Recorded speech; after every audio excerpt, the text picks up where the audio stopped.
Perbaiki kampungnya orang kampung itu harus terlibat dong. Jangan orang yang berdamai tidak libatkan dia. Menanggapi piagam perdamaian yang digagas Presiden Amerika Serikat Donald Trump dan diluncurkan di sela-sela World Economic Forum 2026 di Davos, Swiss, Ketua Umum Dewan Masjid Indonesia Yusuf Kala menegaskan bahwa upaya perdamaian global tidak boleh hanya menjadi urusan negara-negara besar. Indonesia turut bergabung dalam piagam tersebut ditandai dengan penandatanganan oleh Presiden Republik Indonesia Prabowo Subianto sebagai bentuk partisipasi aktif Indonesia dalam inisiatif perdamaian internasional. Pernyataan ini disampaikan Yusuf Kala kepada wartawan usai membuka pelatihan akustik masjid bagi Dewan Kemakmuran Masjid di Paragon Community Hub Jakarta Selatan Minggu 25 Januari 2026.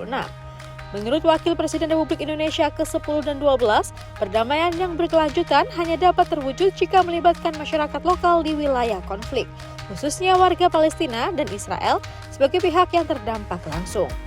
Yusuf Kala menilai inisiatif perdamaian yang efektif harus berangkat dari pemahaman mendalam terhadap akar persoalan yang hidup di tengah masyarakat. Selama ini, proses perdamaian kerap bersifat elitis dan minim partisipasi warga setempat, sehingga solusi yang dihasilkan seringkali tidak menyentuh kebutuhan real masyarakat di wilayah konflik. Bahwa ada yang kurang, yaitu kurang keterlibatan orang Palestina sendiri. Ini harus diminta. Kalau perbaiki kampungnya orang kampung itu harus terlibat dong.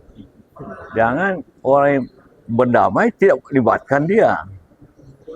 Nah, jadi bukan hanya negara besar sebenarnya terlibat, tapi harus melibatkan duduk di situ orang Gaza, Palestina dan juga Israel duduk situ supaya mengikuti pelaksanaan itu.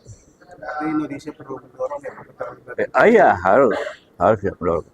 Karena ini kan idenya Trump, jadi harus Trump diberikan dorongan agar jangan hanya negara-negara besar, tapi juga justru Palestina sendiri harus terlibat di negaranya. Bagaimana membangun mendamaikan negaranya kalau dia tidak terlibat? Ia menegaskan, keterlibatan komunitas lokal menjadi kunci untuk memastikan proses rekonsiliasi berjalan relevan dan berkelanjutan bagi kedua belah pihak Indonesia. Menurut JK, perlu mendorong agar inisiatif perdamaian internasional tidak semata ditentukan oleh kekuatan global. JK menambahkan, tanpa keterlibatan aktif masyarakat lokal, proses perdamaian akan sulit berjalan efektif dan berkelanjutan, serta berpotensi memicu kembalinya konflik di masa depan.